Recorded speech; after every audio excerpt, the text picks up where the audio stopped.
من كل حدب وصوب تتسابق الخطوات لبلوغ مدينة الكاظمية المقدسة لإحياء ذكرى استشهاد الإمام موسى الكاظم عليه السلام. سيرا على الأقدام يتوجه المعزون بهذه الزيارة بلا كلل أو ملل، لأنها لا تمثل شعيرة دينية فقط، بل فيها العديد من المعاني الإنسانية، وتجسد الإيمان والتضحية للبقاء على نهج الحق. ذكرى استشهاد سيدنا ومولانا موسى بن جعفر سلام الله عليه، وبالخصوص لأهالي بغداد والمناطق الأطراف بغداد، يستعدون منذ عدة أيام واستعدادات تامة من أجل استقبال الملايين من زوار وعشاق الإمام الكاظم سلام الله عليه.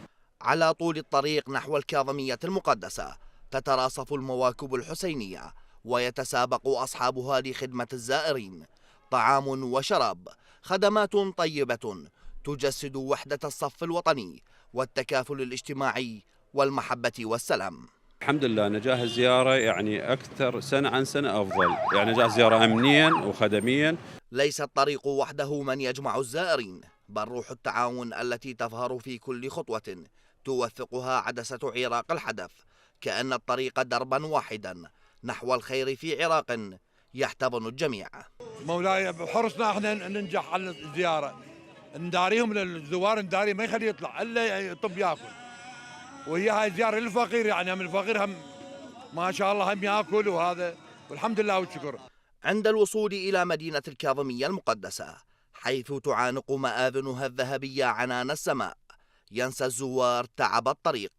مشهد المرقد الشريف وهمسات الدعاء تجعل القلوب تخشع والدموع تنهمر في لحظات روحانية لا تنسى.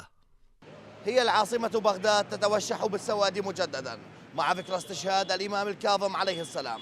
آلاف المواكب هنا في بغداد وفي الطرق المؤدية إلى مدينة الكاظمية المقدسة يجودون بكل شيء، والحديث ليس بالمبالغة.